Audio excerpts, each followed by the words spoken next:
जय श्री कृष्णा। राधे राधे। जय माता दी। दोस्तों, आज हम वातरक्त यानी गठिया रोग के बारे में जानकारी करेंगे।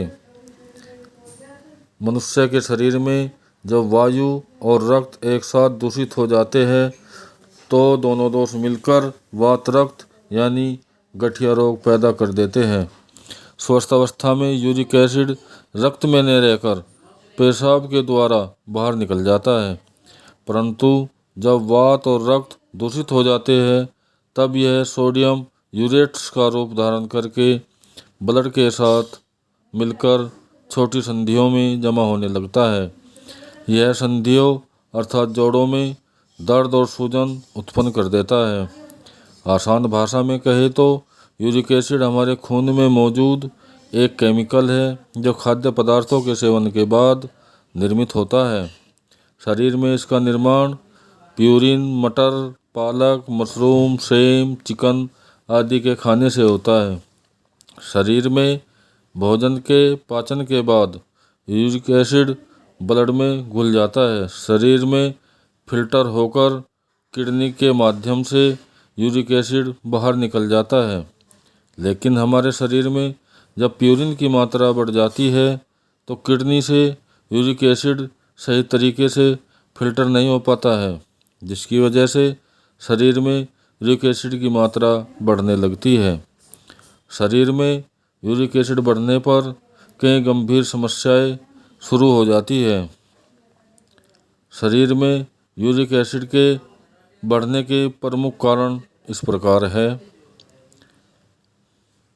आनुवंशिक कारणों से, गलत खान पान के कारण, बियर का अधिक सेवन, बाहरी खाना खाने से, डायबिटीज के मरीजों में अधिक समय तक खाली पेट रहने के कारण, यूरिक एसिड बढ़ने के कारण दिखने वाले प्रमुख लक्षण कुछ इस प्रकार हैं। जोड़ों में दर्द और सूजन का होना, जोड़ों को छूने पर दर्द होना, गुर्दे से जुड़ी गंभीर समस्याएं, किडनी स्टोन की समस्या, उठने बैठने में परेशानी होना, उंगलियों में सूजन का आ जाना, कमर में दर्द का रहना, बार बार पेशाब आना, जीर्ण अवस्था में उंगलियों में टेढ़ा मेढ़ापन शुरू हो जाता है। स्पर्श करने से रोगी चीख उठता है। कभी कभी कंप ज्वर भी हो जाता है। रोगी दुबला पतला रक्तहीन हो जाता है। वातरक्त के भेद: नंबर 1 वातज, नंबर 2 कफज, नंबर 3 पित्तज, नंबर 4 वात कफज, 6 वात पित्त कफज, वात पित्तज, सन्निपतज। वातरक्त की चिकित्सा: वातरक्त में रोगी के शरीर का शोधन, उदर का शोधन यानी पेट का शोधन जरूरी है। वातरक्त के रोगी के लिए आयुर्वेद में बहुत ही महत्वपूर्ण औषधियों का समायोजन है।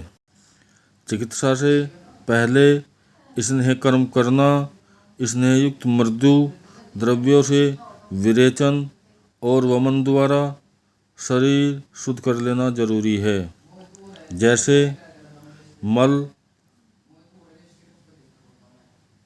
जैसे मैले कपड़े पर रंग नहीं चढ़ता, उसी प्रकार शरीर का शोधन न करने से रस रसायन, औषधि, कल्प पूरी तरह काम नहीं करते हैं।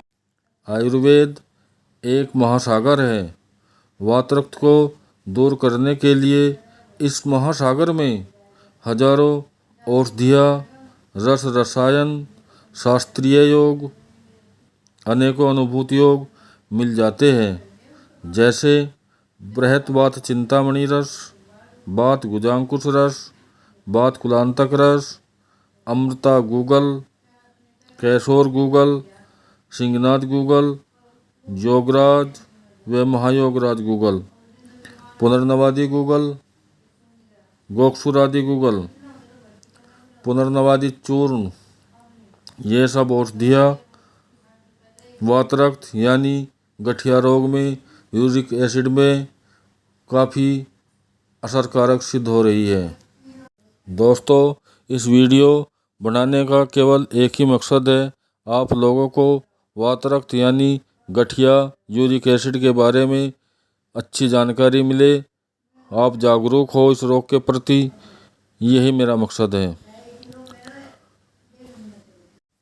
दोस्तों, इस रोग में परहेज से खाना बहुत ज़रूरी है। लौकी, घिया, करेला, तुरई, लोबिया, राजमा, घी ग्वार का अचार, मूली, शलजम, मेथी, सोयाबीन की बड़ी, सेंधने का अचार आदि आप खा सकते हैं।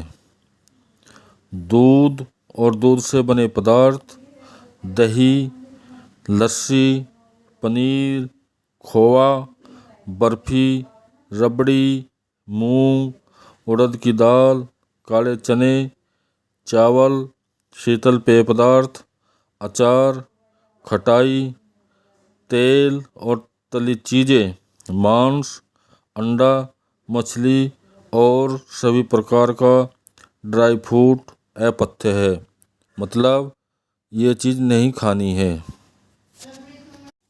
दोस्तों, गठिया रोग कोई लाइलाज बीमारी नहीं है। इसका इलाज किसी योग्य चिकित्सक की देखरेख में कराएं।